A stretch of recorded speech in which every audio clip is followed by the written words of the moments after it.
자, 우리 같이 인사하겠습니다. 할렐루야. 다시 한번 하겠습니다. 할렐루야. 신앙생활은 믿음입니다. 믿음이라고 하는 것은 다른 것이 아니라 오늘 주님이 나의 삶 속에서 이루실 것을 내가 고백하는 게 믿음입니다.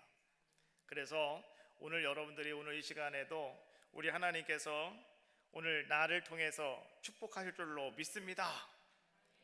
여러분들의 신앙의 고백이라고요. 그러면 믿음대로 될지어다. 오늘 주님은 늘 그렇게 말씀하셨어요. 그래서 여러분들이요, 손을 높이 들고 아멘, 기적이 일어납니다, 믿음으로 외치실 때 하나님은 여러분들의 믿음대로 여러분들의 삶의 지경을 활짝 열어주시고 여러분들 삶 속에서 모든 근심 걱정 다 사라지게 하시고 하나님께서 여러분들에게 부활하신 주님의 아름다운 역사를 이루어 줄 줄로 믿습니다. 오늘 그 은혜가 여러분들 가운데 충만하시기를 주님의 이름으로 축원합니다. 오늘 우리는 요한복음 21장에 있는 말씀을 함께 나누었습니다. 여러분, 요한복음 21장에 있는 말씀은요, 우리가 이렇게 이야기를 합니다. 이 요한복음 21장에 있는 말씀은 요한복음의 후기다 라고 이렇게 이야기해요. 여러분, 책을 누가 썼을 때 말이죠, 그 책 맨 뒤에 에필로그라고 하는 거를 쓰는 게 있죠. 그 후기다 이런 뜻이에요. 이 책을 다 쓴 다음에 내가 뭔가 코멘트를 거기다가 하는 거거든요. 요한복음은요, 여러분, 요한복음 20장에서 모든 것이 다 끝나버리고 맙니다. 어디냐고 하면, 자, 요한복음 20장 30절과 31절에 있는 말씀이거든요. 자, 우리 한번 같이 한 목소리로 한번 같이 합독을 하겠습니다. 시작. 예수께서 제자들 앞에서 이 책에 기록되지 아니한 다른 표적도 많이 행하셨으니 오직 이것을 기록함은 너희로 예수께서 하나님의 아들 그리스도이심을 믿게 하려 함이라. 너희로 믿고 그 이름을 힘입어 생명을 얻게 하려 함이니라. 할렐루야.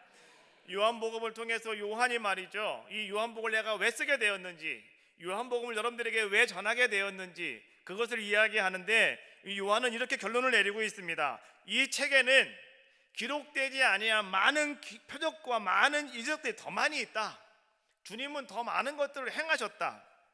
그런데 오늘 내가 이것을 다시 오늘 여러분들에게 기록하고 있는 것은 다른 것이 아니라 우리가 바라보는 그 예수님이 바로 하나님의 아들이신 그리스도가 되시고 오늘 그것을 여러분들에게 믿게 하려는 것이고, 또 오늘 여러분들로 하여금 그 예수 그리스도를 믿음으로 말미암아서 여러분들이 그 주님으로 힘입어 생명을 얻게 하려고 내가 오늘 요한복음을 기록하였습니다. 이것이 요한복음의 결론이라는 거죠. 그리고 나서요, 오늘 21장에 있는 말씀이 우리에게 증거되어지고 있더라라고 하는 거예요.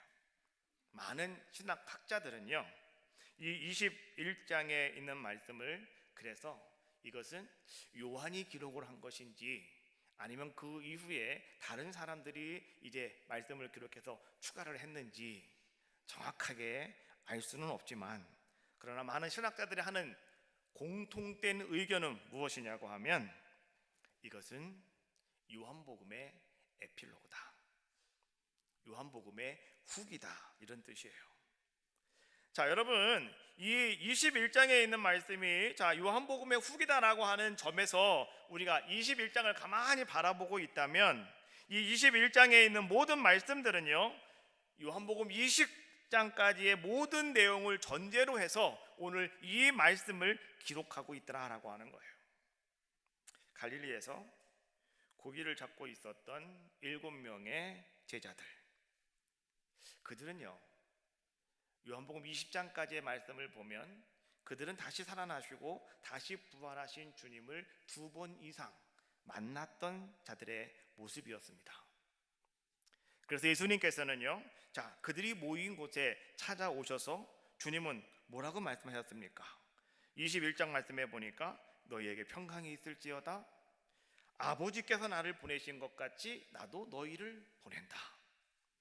예수님께서 제자들을 파송하시는 그러한 말씀을 21장에서 요한복음 20장 21절에서 그렇게 말씀해 주고 계시고요. 또 22절 말씀에 보니까 이제 예수님께서는 그들을 향해서 이렇게 말씀해 주고 계시죠. 그들을 향하사 숨을 내쉬며 이르시되 성령을 받으라. 자, 여러분, 오늘 예수님께서 하시는 말씀을 잘 들으셔야 됩니다. 오늘 예수님께서 아버지께서 나를 보내신 것 같이 나도 너희를 보낸다. 예수님이 지금 그들을 파송하고 계시는 거예요. 그러니까 제자들은 지금 파송받은 겁니다. 그리고 오늘 예수님께서 그들에게 하시는 말씀, 성령을 받으라 라고 말씀해 주셨습니다. 자, 이것은 무슨 얘기입니까? 오늘 거기에 있는 모든 사람들은 다 성령을 받았을까요? 안 받았을까요? 받았다는 거죠. 예수님이 말씀하셨으니까. 예수님이 성령을 주시겠다고 말씀하셨잖아요. 거기 있는 사람들은 다 어떤 사람들이냐? 이미 성령을 받은 자들의 모습이었다라고 하는 거예요. 그리고 나서 이제 21장에 있는 말씀에 보니까 그 후에 예수께서 디베랴 호수에서 지하들에게 자기를 나타나셨으니 나타난 일은 이러하니라. 제자들이 그 7명의 제자들이 지금 다 어디로 가 있었느냐고 하면 갈릴리 바다에 가 있었다, 이런 얘기예요. 우리는 이런 얘기를 많이 했습니다. 제자들이 부활하신 주님을 만났음에도 불구하고 그들은 믿음이 부족했고 그들은 주님에 대한 확신이 부족했습니다. 그래서 그들은 다 주님처럼 나도 잡혀서 죽으면 어쩔까 이런 고민 때문에 아마도 그들은 주님의 사명을 다 내버리고 그들은 다시 옛날 자기들의 일터의 자리로 돌아가지 않았을까. 그래서 그들도 나는 고기나 잡으러 가야 되겠다 라고 말하는 베드로의 이야기를 듣고 아마 그들은 다 갈릴리 바다로 가서 그들은 고기를 잡고 있는 자들의 모습이 아니었을까. 우리는 그렇게 생각할 수도 있다는 거죠. 그런데요, 오늘 우리가 다시 한번 이 말씀을 가만히 묵상하면서 오늘 우리는 이러한 것들을 깨달을 수가 있어요. 갈릴리로 내려갔던 제자들은요, 예수님의 죽으심에 대해서 그들이 실망해서 다시 그들이 자기들의 고향으로 돌아간 것이 아니라 그들은 이미 부활하신 주님을 만났어요. 그들은 다시 살아나신 주님을 그들은 경험하게 됐어요. 그리고 그들은 주님의 파송을 받았어요. 그리고 그들은 성령의 충만함을 이미 받았어요. 그렇기 때문에 그들은 지금 어디로 갔느냐? 갈릴리로 갔다는 거예요. 그럼 우리는 여기서요, 이 갈릴리라고 하는 곳이 어떤 곳인가? 여러분, 갈릴리라고 하는 곳이 어떤 곳인가를 한번 생각해 보셔야 돼요. 갈릴리는요, 부활하신 주님께서 그 사랑하는 제자들에게 너희들이 가야 할 곳이 어딘가를 알려준 곳이 바로 갈릴리였다라고 하는 것이죠. 자, 마가복음 16장 7절 말씀해 보니까, 자, 거기 부활하신 주님이 하시는 말씀이에요. 같이 한번 해봅시다. 시작.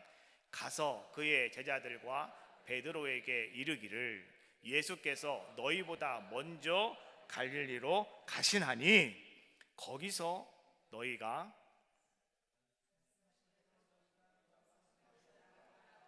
배우리라 하라 하는지라. 자, 오늘 이렇게 말씀해 주고 있어요. 자, 제자들과 베드로에게 이르기를 예수께서 너희보다 먼저 갈릴리로 가신다고 했어. 전에 너희에게 말씀하신 대로 예수님이 너희들 거기서 만나기를 원하신다고 하더라 라고 이렇게 가서 전하고 있는 그러한 모습이죠. 부활을 처음 목격한 사람이. 그 다음에 마태복음 28장 7절 말씀에도 보니까요, 성경은 또 이렇게 말씀해 주고 있습니다. 또 빨리 가서 그의 제자들에게 이르되 그가 죽은 자 가운데서 살아나셨고 너희보다 먼저 갈릴리로 가시나니 거기서 너희가 배우리라 하라. 보라, 내가 너희에게 일렀느니라 하거늘. 성경은 이렇게 말씀해 주고 있어요. 예수님께서요, 부활하신 주님이 부활을 목격한 사람들에게 가장 먼저 하신 얘기가 무슨 얘기냐고 하면 다른 얘기가 아니셨어요. 갈릴리로 가라고요. 내가 거기에서 내가 너희들을 만날 것이라고요. 제자들이 가야 할 곳이 어디겠습니까? 그들은 갈릴리로 가야 됐다라고 하는 것이죠. 그래서 그들은 지금 어디로 갔습니까? 갈릴리로 갔다라고 하는 거예요. 21장 1절에 있는 말씀, 자, 그 후에 예수께서 디베랴 호수에서 그 제자들에게 자기를 나타나셨다라고 하는 말씀이 나와요. 자, 여러분, 이 디베랴 호수가 과연 어디냐? 이 디베랴가 곧 갈릴리 바다입니다. 이 갈릴리 바다는 말이죠, 이 사람들이 바라보는 측면에 따라서 말이죠, 부르는 호칭이 다 달랐어요. 그래서 이 디베랴 바다도 어디냐? 바로 그것이 이 갈릴리 바다였더라라고 하는 것이죠. 자, 오늘 제자들이 어디로 갔다고요? 디베랴 바다에 갔다, 이런 얘기죠. 그들은 지금 왜 거기에 갔느냐? 주님의 말씀을 듣고 그들은 주님 말씀을 따라서 그들은 지금 갈릴리 바다에 가 있는 자들의 모습이었다라고 하는 거예요. 주님께서 제자들에게 하신 말씀이 있어요. 얘들아, 내가 너희로 사람을 낚는 어부가 되게 할 것이다. 오늘 예수님의 그 말씀을 들었던 그 제자들은 말이죠, 오늘 예수님 말씀에 따라서, 그 명령에 따라서 이제는 그들이 사람을 낚는 어부가 되기 위하여 그들은 주님이 내가 너희와 만나리라 말씀하신 그곳으로 그들은 갔다라고 하는 거예요. 이런 의미에서 우리가 21장에 있는 말씀을 다시 한번 정리해 본다면, 21장에 있는 말씀은 이런 말씀이에요. 제자들에게 찾아오신 부활하신 주님을 믿고 부르심의 사역을 감당하며 살아가고 있는 그 제자들에게 주님은 찾아오셔서 주님은 아름다운 역사를 이루어 주시는 사건, 오늘 이것을요 요한복음 21장에서 우리에게 기록하고 있다는 거예요. 제자들이 배를 타고 고기를 잡고 있었습니다. 더 정확하게 말하면, 자, 3절과 4절에 있는 말씀이에요. 우리 한번 같이 한 목소리로 한번 읽어봅시다. 시작. 시몬 베드로가 나는 물고기 잡으러 가노라 하니 그들이 우리도 함께 가겠다 하고 나가서 배에 올랐으나 그날 밤에 아무것도 잡지 못하였더니 날이 새어갈 때에 예수께서 바닷가에 서셨으나 제자들이 예수이신 줄 알지 못하는지라.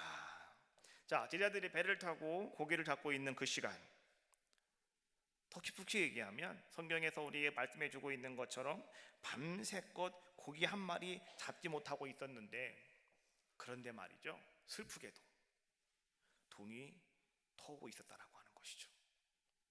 나가서 열심히 고기 잡고 있었는데 동이 트고 있더라는 거예요. 해가 뜨고 있더라, 이런 얘기죠. 예수님의 명령에 따라서 그들은 나가서 열심히 뭔가 감당하고 있습니다. 밤새도록 그들이 수고하고 애씀에도 불구하고 아무런 결과를 얻지 못하던 때에 오늘 주님께서는 그들에게 나타나셨다는 거예요. 저는 이 말씀을 묵상하면서 큰 위로를 받고 큰 힘을 얻었고요. 그리고 그렇구나 깨닫게 되었어요. 자, 여러분, 오늘 요한복음 21장에 있는 말씀, 7명의 제자들에게 찾아오신 그 주님의 이야기는 바로 오늘 이 시대를 살아가는 여러분들에게 일어나는 일을 주님은 지금 우리에게 보여주고 계시는 거예요. 그것을 에필로그로서 오늘 여러분들에게 접목시켜주고 계시더라라고 하는 거예요. 예수 그리스도를 믿고 내가 믿음을 가지고 내가 신앙생활을 하겠노라고, 여러분들 전도도 하고 여러분들 기도도 하고 여러분 예배도 열심히 드리면서 여러분들이 뭔가 수고하고 애쓰고 있어요. 그럼에도 불구하고 우리는 아무런 결과를 얻지 못하고 있는 힘들고 어려운 시간, 나는 그렇게 발버둥 치고 나는 그렇게 노력을 하고 나는 그렇게 최선을 다하고 있지만 그럼에도 불구하고 얻은 것이 아무것도 없는 동이 터오려고 하는 그 시간, 이제 포기할 수밖에 없는 그 시간이었다라고 하는 것이죠. 그런데 그 시간에 주님이 찾아오셨다고요. 그 시간에 주님이 여러분들에게 가까이 오셨다고요. 그 주님은 어떤 분이시냐고 하면 다시 살아나신 예수님이세요. 다시 살아나신 하나님의 아들이신 바로 그리스도께서 찾아오셨다는 거예요. 그리고 그 주님께서 오늘 그들을 바라보시고 주님은 이렇게 말씀하셨어요. 그물을 배 오른편에 던져라. 힘든 시간이었습니다. 모든 것을 다 포기할 수밖에 없는 그런 시간이었습니다. 이제 모든 것이 끝장났다고 생각하는 바로 그 시간이었습니다. 그런데 그 시간에 오늘 주님은 찾아오셔서 주님은 다시 한번 여러분들에게 말씀하시더라는 거예요.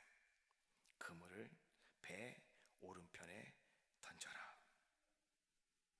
말씀을 들었던 제자들은 오늘 그 예수님 말씀을 흘려버리지 아니하고 그들은 그 말씀을 듣고 그들은 정말로 그물을 배 오른편에 던졌더니 놀라운 역사가 일어나게 됐어요. 고기가 너무 많아서 그물을 끌어올리지 못할 정도로 엄청난 고기가 그 그물 속에 들어오게 되었더라라고 하는 것이죠. 제자들은 말이죠, 처음 주님 만났을 때 그들도 역시 그때도 그들은 고기를 잡고 있었어요. 그런데 그들은 밤새도록 고기를 잡았지만 한 마리 잡지 못했죠. 근데 그때 주님께서 그때도 하신 말씀이 이런 말씀이셨어요. 깊은 곳에 가서 그물을 한번 던져보아라. 그때 제자가 하는 말이, 선생님, 내가 밤새도록 수고하고 애썼지만 잡은 것이 아무것도 없지만 내가 선생님 말씀에 의지해서 내가 깊은 곳에 가서 한번 그물을 던져보겠습니다 하고 순종을 싹 던졌더니 그때도 어떤 역사가 일어나게 됐습니까? 그물이 찢어질 정도로 엄청나게 많은 고기를 잡게 되었다라고 하는 사건을 오늘 이들은 벌써 경험한 자들의 모습이었는데요, 오늘 예수님께서 배 오른편에 던져라 라고 말씀하셔서 그 말씀에 순종해서 오른편에 그물을 던졌더니 말이죠, 정말 똑같이 지난번과 똑같은 그러한 사건이 다시 한번 오늘 이들에게 일어나는 모습을 가만히 바라보면서 제자들은 저기 서 계신 저분이 바로 그분이시구나, 나를 처음 만나 주셨고 나에게 처음 말씀하셨고 다시 살아나서 나를 다시 만나 주신 바로 그분이 바로 저분이구나. 오늘 제자들은요, 옛날의 기억으로 말미암아서 물가에 서 계신 그 예수 그리스도를 그들은 알게 되었고 그들은 주님을 바라볼 수 있는 자들의 모습이 되었다는 거죠. 주님께서는 밤새 고생하고 힘들어하고 애쓰고 수고한 그 제자들을 위해서 오늘 주님께서는요, 그 밖에서 숯불을 피웁니다. 그리고 주님은 거기다가 생선을 굽고요, 또 주님은 거기서 빵을 마련해서 오늘 주님께서는 그 제자들을 위해서 상을 차려주시고 주님은 그 제자들에게 빵을 먹으라고, 이 생선을 먹으라고 주님은 말씀하시는 거예요. 빵과 생선, 이 생선이라고 하는 말을요, 헬라어로 옵사리온 이렇게 이야기해요. 옵사리온. 여러분 알고 계시죠? 예수님께서는 보리떡 5개와 옵사리온 2개를 가지고 5,000명을 먹이시고 12강주리를 남기셨죠. 그 자리가 어딘지 아십니까? 바로 그 자리가 지금 예수님께서 숯불을 피워놓고 제자들에게 빵과 생선을 먹으라 말씀하신 바로 그 디베랴, 그 장소였다는 거예요. 자, 오늘 우리는 이러한 모습들을 가만히 생각해 보면서 말이죠, 그러면 오늘 주님께서는 왜 지금 이 갈릴리 바다에 찾아오셨을까? 주님은 왜 오늘 디베랴에 찾아오셨을까? 주님 찾아오신 이유와 목적은 과연 무엇일까? 우리는 한번 고민해 보게 됩니다. 여러분, 오늘 주님이 디베랴 바다에 오신 목적이 뭘까요? 오늘 주님이 갈릴리 바다에 오신 이유가 과연 무엇일까요? 우리가 말씀을 통해서 알 수 있는 것은 무엇이냐고 하면 오늘 주님께서 오신 이유는요, 목적은요, 간단했어요. 고기 잡고 있는 제자들을 먹이시기 위해서. 밤새 수고하고 밤새 애쓴 고기 잡고 있는 그 제자들에게 오늘 예수님은 빵을 먹이시기 위해서, 옵사리온 생선을 먹이시기 위해서 오늘 주님은 그 자리에 오셨다는 거예요. 다시 말하면 주님의 부르심에 따라서 이것이 나의 사명입니다 고백하고, 오늘 여러분들이 그 사명에 순종하며 열심히 그 일을 위해서 수고하고 애쓰고 있는 여러분들을 먹이시기 위해서 주님은요 찾아오셨다는 거예요. 할렐루야. 믿습니까? 주님은 그래서 오늘 여러분들에게 찾아오셨다는 거예요.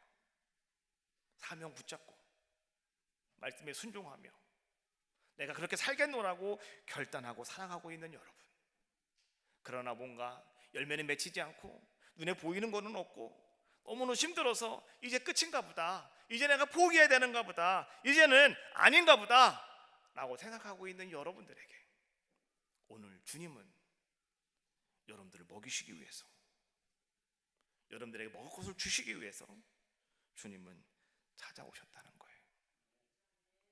엘리야가 하나님의 사명을 붙잡고 너무 힘들어서 하나님 나 좀 죽여주세요, 나 죽었으면 좋겠어요 라고 고백하고 있을 때 하나님은요 까마귀를 통해서 그에게 떡 갖다 주시고 하나님 그에게 고기를 갖다 주셨어요. 그리고 뭐라고 말씀하셔요? 먹어라, 먹어라, 너는 힘내서 저 호렙산까지 가야 돼, 거기서 내가 널 만날 거야. 하나님 말씀하시면서 먹으라고 말씀해 주고 있는 거죠. 자, 오늘 우리들도 마찬가지예요. 여러분, 오늘 주님은요 오늘 여러분들을 먹이시기 위해서, 오늘 여러분들에게 위로하시기 위해서, 오늘 여러분들에게 힘을 주시기 위해서 오늘 주님은 여러분들에게 찾아오셨다라고 하는 메시지가 오늘 본문에 있는 요한복음 21장에 있는 우리에게 주고 있는 말씀이다라고 하는 거예요. 이 말씀은요 지금도 여러분 삶 속에 실현되어지고 있어요. 이 말씀은 지금도 오늘 여러분 삶 속에서 지금도 계속해서 일어나고 있어요. 그것이 무엇인지 아십니까? 우리는 그것을 갖다가 예배라고 이야기하는 거예요. 여러분들이 예배하는 이 시간, 오늘 주님께서는요 여러분들에게 먹을 것을 주시기 위해서, 여러분들에게 힘을 내게 하시기 위해서 오늘 주님은 예배라고 하는 이 시간을 통해서 오늘 주님은 찾아오시는 거예요. 다시 여러분들에게 주님은 상을 차려주시고 오늘 주님은 여러분들에게 먹어라 라고 말씀해주고 계시더라라고 하는 거예요. 상을 차린다고 하는 것은 여러분 무엇입니까? 그것은요 자기 자신을 그 식탁 위에 올려놓는 것, 바로 이것이 상을 차리는 것이 아니겠습니까? 여러분 어떤 식탁이든지 간에 말이죠 희생이 없는 것은 없다라고 하는 거 여러분 알고 계시잖아요. 내가 누군가를 대접을 합니다, 내가 누군가 초태롱해서 내가 그 사람을 내가 좀 뭔가 음식을 준비할 때 여러분 어떻게 준비하십니까? 그냥 전화 먹어 여러분 다 오잖아요 요새는. 그래 다 갖다 쫙 깔아놓고 말이죠 드세요 라고 할 수도 있겠지만, 그러나 내가 정성을 다해서 내가 힘을 다해서 내가 음식을 준비하고 여러분들이 그 음식을 대접할 때 여러분 그것은 무엇입니까? 여러분의 희생이라는 거예요. 여러분의 섬김이라는 거예요. 그것은 오늘 여러분 자신을 그 위에 올려놓는 귀한 모습이더라라고 하는 거죠. 그 희생과 섬김이 있을 때 우리는 그 밥상에 함께 모여있는 사람들을 갖다가 뭐라고 얘기합니까? 식구다라고 이렇게 얘기하는 거예요. 한 상에 둘러앉아 같이 밥을 먹고 같이 국을 마시고 같이 김치를 먹고 같이 하는 우리 모두를 갖다가 우리는 그 사람들을 식구다라고 말할 수가 있고, 바로 그 사람들이요 오늘 여러분의 식구가 될 수 있는 그러한 모습이 아니겠는가라고 하는 거죠. 주님과 함께 예배하는 자리에 함께 모여서 함께 찬송하고 함께 하모니를 맞추고 함께 영광 돌리고 함께 여러분들이 뭔가를 감당할 수 있는 귀한 모습이 될 수 있다고 하는 것. 그래서 우리를 오늘날 교회에 오면 형제, 자매 이렇게 이야기하는 거예요. 왜? 우리는 지금 한 상에 둘러앉은 자들의 모습이기 때문에. 그래서 우리를 뭐라고 얘기합니까? 형제요, 자매요 라고 말할 수 있는 것이고요. 또 오늘 여러분들이 세상에 나가서 말이죠 이와 같이 여러분들이 이제는 그리스도의 아름다운 사랑을 가지고 여러분들이 상을 차려서 그 많은 사람들에게 여러분들이 그 아름다운 생명과 신뢰와 은혜를 나누는 귀한 자가 되어질 때 비로소 그 사람이 안디옥 교회에서 처음 이야기해 주었던 그리스도인이다 라고 말할 수 있는 그리스도인이 될 수가 있다는 거예요. 오늘 여러분들이요, 바로 그런 사람임을 여러분들은 아시기를 주님의 이름으로 축원합니다. 나는 그런 사람이라고, 여러분은 그런 사람이라고요. 하나님께서는 우리 인간을 창조하실 때 하나님은요, 우리에게 주신 선물 중에 하나가 무엇이냐고 하면 우리를 사랑으로 살아갈 수 있도록 만들어 놓으셨어요. 여러분, 내가 맛있는 음식을 못 먹은다 할지라도 사랑만 있으면 그 사람은 살 수 있는 거 아니겠습니까? 어떤 분이 그래요. 내가 눈이 뼈다고, 정신 나갔었다고, 내가 사랑만 있으면 살 줄 알고 내가 결혼을 했는데 살다 그게 아니라고. 그래서 애들한테 맨날 그러잖아요. 야, 사랑이고 나발이고 필요 없어. 돈 있어야 돼. 그런 분도 계시는데요. 근데 여러분, 정말 필요한 건 사랑입니다. 안 그래요? 궁궐집에 살아도요, 사랑이 없으면 슬프고 외로운 거예요. 아무리 맛있는 기름진 음식을 먹어도요, 사랑이 없으면 먹다가 다 취하는 거예요. 소화가 안 되는 거예요.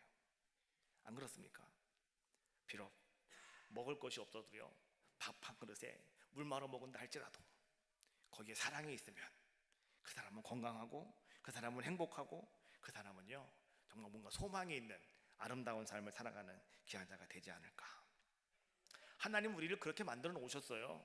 그래서 우리는요 그렇게 살아가야 되는 것이 오늘 우리들의 모습이더라라고 하는 거죠. 그런데 아담과 하와 이후에 우리 사람들은 타락함으로 말미암아서 그 하나님께서 우리에게 주신 그 사랑을요 우리는 변질시켜버리고 말았다고요. 하나님은 우리에게 주신 그 사랑을요 우리는 잃어버리고요 내 나름대로 사랑으로 바꿔버렸다고요. 그래서 우리는 사랑이라고 하는 것이 무엇이냐? 사랑은요 그냥 다른 것이 아니라 나 중심적이에요. 나 중심적. 나를 위해서 우리는 뭔가를 사랑합니다. 나를 위해서 우리는 누군가를 사랑한단 말이죠. 이것이 오늘 우리들이 바뀌어진 사랑, 변질된 사랑을 가지고 있는 그러한 모습이더라라고 하는 거예요. 성경의 중심적인 주제가 무엇인지 아십니까? 사랑이에요. 성경에는 구약부터 신약까지 흘러가는 하나의 큰 물줄기가 있는데요, 그 물줄기가 뭔지 아십니까? 주 예수 그리스도라고 하는 물줄기예요. 두 마리를 딱 줄이면 예수라고 하는 물줄기예요. 이것이 구약부터 쭉 흘러내려오고 있는 거예요. 여러분 이걸 보셔야 되는 거예요. 구약 성경, 신약 성경에서. 그런데 그 물줄기 속에 말이죠, 예수 그리스도라고 하는 그 큰 물줄기 속에 들어있는 주제가 뭔지 아십니까? 그게 다른 것이 아니고 사랑이라는 거예요. 한 번은 한 율법학자가 예수님께 나왔습니다. 그리고 예수님께 이렇게 물었어요. 율법 중에서, 율법의 많은 계명 중에서 어떤 계명이 가장 큰 계명입니까? 나 그거 모르겠습니다. 좀 알려주세요 라고 물었습니다. 그때 예수님께서 그 율법학자에게 하신 말씀이 마태복음 22장 37절부터 40절에 있는 말씀이에요. 자, 같이 한 목소리로 같이 보겠습니다. 시작. 내 마음을 다하고 목숨을 다하고 뜻을 다하여 주 너의 하나님을 사랑하라 하셨으니 이것이 크고 첫째 되는 계명이요 둘째도 그와 같으니 내 이웃을 내 자신같이 사랑하라 하셨으니 이 두 계명이 온 율법과 선지자의 강령이니라. 할렐루야. 마음을 다하고 목숨을 다하고 뜻을 다하여 뭐 하시라고요? 다시 하겠습니다. 마음을 다하고 목숨을 다하고 뜻을 다하여 뭐 하시라고요? 더 크게 하셔요. 다시. 마음을 다하고 목숨을 다하고 뜻을 다하여 더 크게 하시라니까. 더 크게 하시라고요. 여러분 목소리가 터져도 상관없어요. 목이 결절이 생겨도 상관없어요. 아셨죠? 옆 사람의 귀가 터질 정도로 소리쳐보는 겁니다. 아셨죠? 내 마음을 다하고 목숨을 다하고 뜻을 다하여. 하이브가 안 맞아요. 이렇게 주 너의 하나님을 사랑하라 거기까지 하는 겁니다. 알았죠? 다시 합시다. 마음을 다하고 목숨을 다하고 뜻을 다하여 주 너의 하나님을 사랑하라. 아, 이거 왜 못하실까? 다시 한번 그것만 해요. 시작.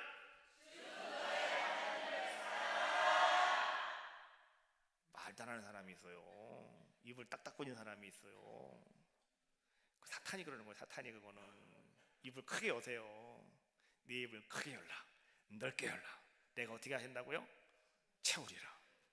다시 한번 합시다. 주 너의 하나님을 사랑하라. 시작. 좀만 더 크게. 시작. 아이고, 장난치고 있어요 지금. 아이, 힘차게 한번 해보셔봐요. 힘차게. 다시 시작. 주 너의 하나님을 사랑하라. 할렐루야. 오늘 하나님을 사랑하라고 그랬다고요. 그게 강령이래요. 그게 가장 큰 계명이라는 거죠. 예수님께서 갈릴리 바다에 오셔서요, 디베레 바다에 오셔서 이제 그렇게 힘들어하고 외로워하고 지쳐있는 제자들에게 오늘 주님께서는 떡과 생선을 다 먹이신 다음에, 그리고 주님은 베드로에게 물으셨어요. 오늘 15절에 있는 말씀이죠. 요한의 아들 시몬아, 네가 이 사람들보다 나를 더 사랑하느냐? 오늘 예수님께서는요, 다른 사람들보다 네가 정말 나를 더 사랑하느냐? 라고 주님은 묻고 있는 거예요. 여러분, 하나님을 사랑한다고 하는 것은 어떤 것인지 아십니까? 하나님을 다른 사람보다 더 사랑하는 게 하나님을 사랑하는 거예요. 할렐루야. 여러분, 하나님 사랑하십니까? 정말 사랑하셔요? 우리는요, 함께 살아가고 있는 사람들을 여러분 사랑하셔요. 그런데 여러분, 여러분들과 함께하는 사람들을 사랑해도요, 하나님보다 더 사랑하시면 안 된다는 거예요.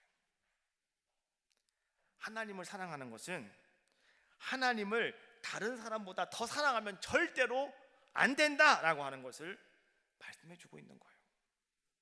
그래서 주님은 베드로에게 먹이신 다음에 베드로에게 주님 물으시는 거예요.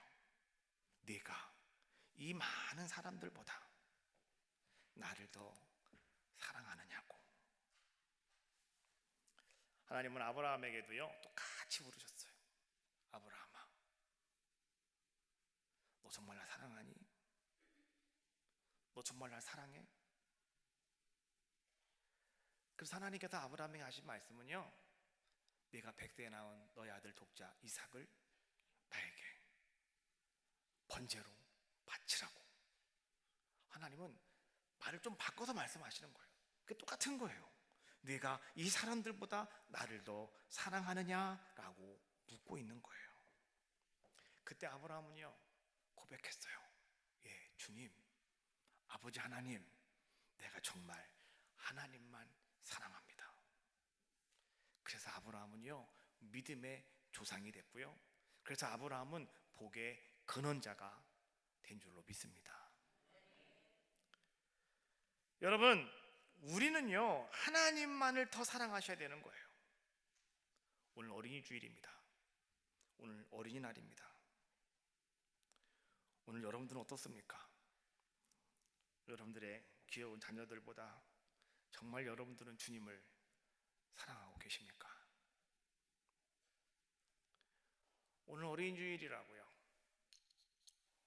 오늘 어린이날인데 아빠 나 어디 안 데리고 가? 그래서 가신 분도 있을 거예요. 그분은 잘 기억하셔야 돼요. 하나님보다 누굴 사랑하고 있는 거예요? 지금 얼라들을 사랑하고 있는 거예요. 그렇잖아요. 하나님 묻고 계셔요. 여러분들에게 내가 이 사람들보다 나를 더 사랑하고 있느냐고. 연세가 있으신 분들은 말이죠, 아이고 우리 아들 딸들은 다 십상가 가가지고 난 하나님만 사랑하고 있습니다 고백할 수 있잖아요. 다시 물어볼게요.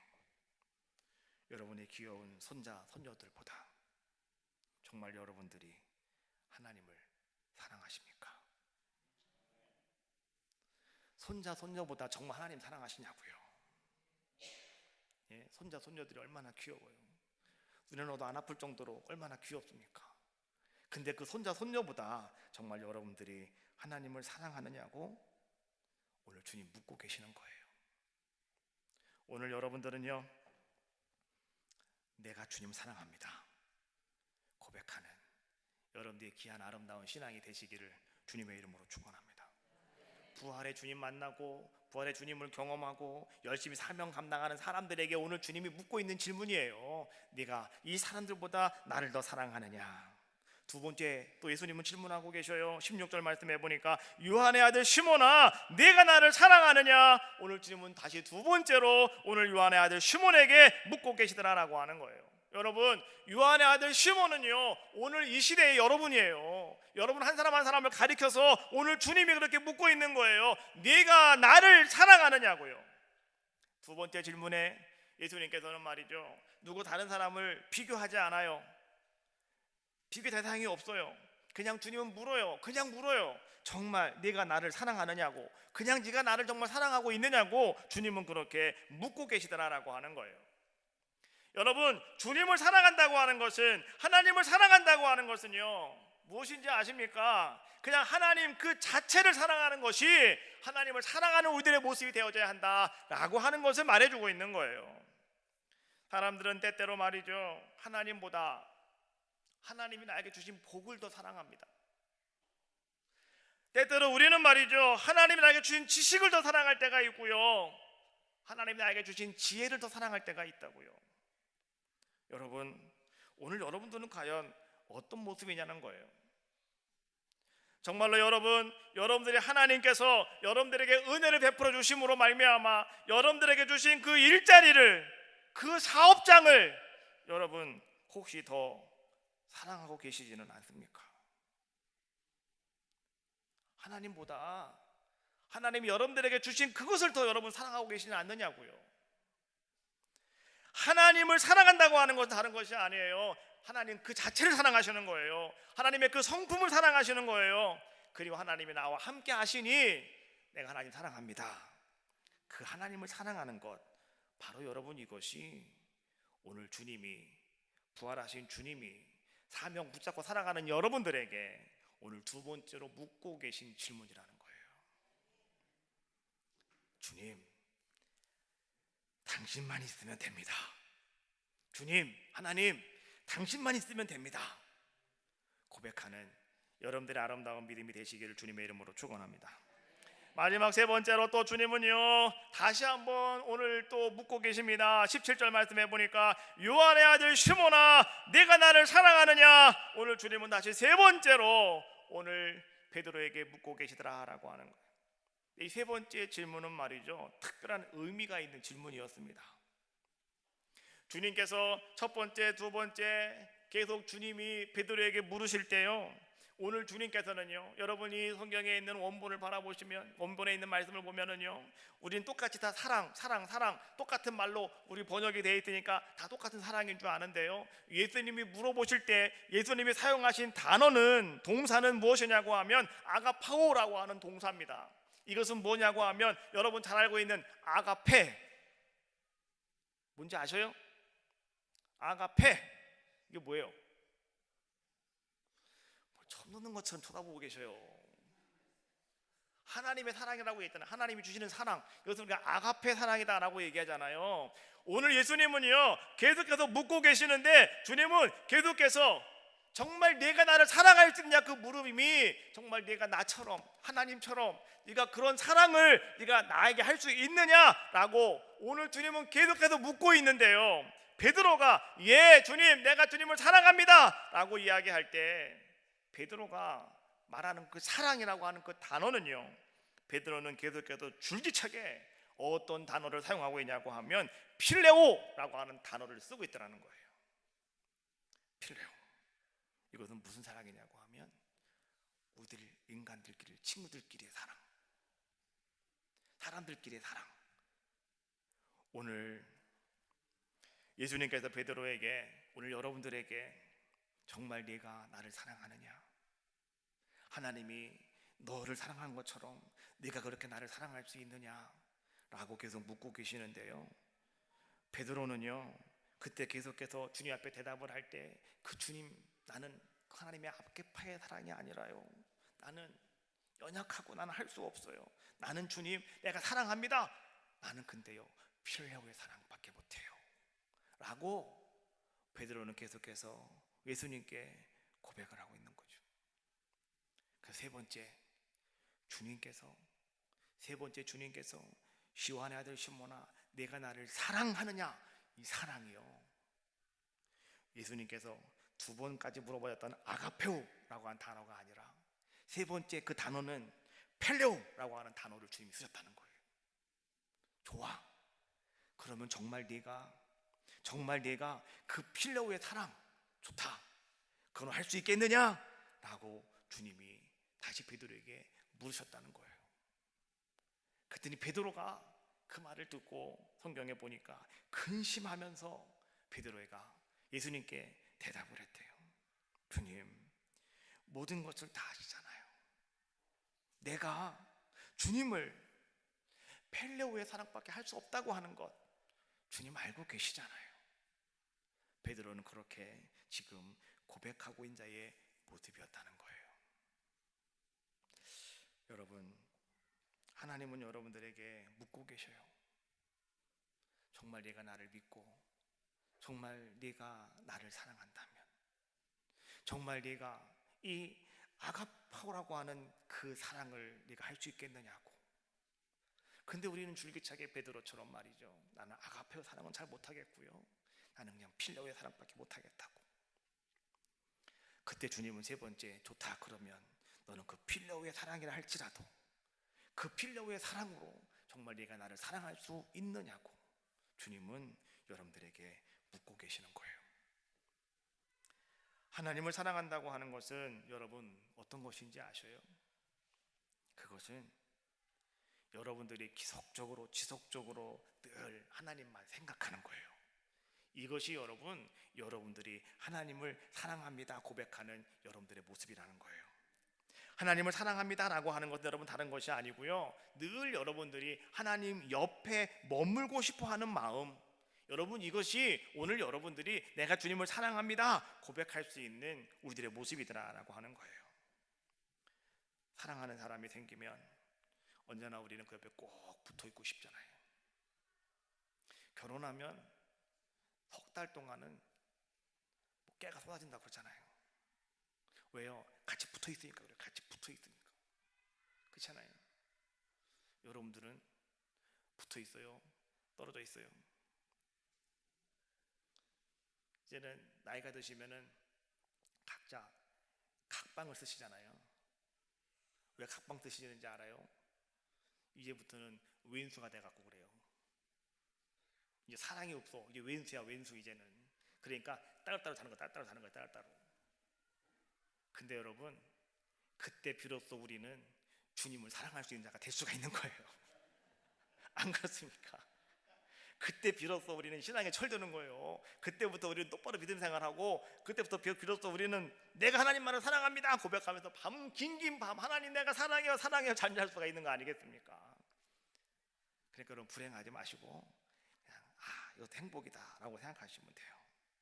하나님만을 바라보며 여러분 하나님을 경배하며 여러분 즐거워하는 것, 여러분 이것이 하나님과 함께하는, 여러분들 하나님 옆에 머물고 싶어하는 여러분들의 모습 아니겠습니까? 바로 그것이 뭐냐고 하면 바로 오늘 우리가 하나님께 드리는 바로 이 예배의 시간이더라라고 하는 거죠. 야고보 4장 8절 말씀해 보니까 하나님을 가까이 하라 그리하면 너희를 가까이 하시리라 라고 말씀해 주고 있어요. 하나님을 가까이 하십시오. 그러면 하나님이 여러분들과 가까이 해주신다라고 하는 거예요. 사랑한다고 아들하고만 딸하고만 손자하고만 가까이 하지 마시고 하나님과 가까이 하시라고요. 그래 하나님 여러분과 가까이 해주신다라고 하는 거예요. 시편 46편 말씀해 보니까 너희는 가만히 있어 내가 하나님이 됨을 알지어다 라고 말씀해 주고 있어요. 여러분 오늘 여러분 하나님 가까이 가면 하나님은 어떻게 하시는지 아십니까? 여러분들은 가만히 있어도요 하나님이 내가 하나님이다 라고 하는 걸 여러분들에게 보여주신다라고 하는 거예요.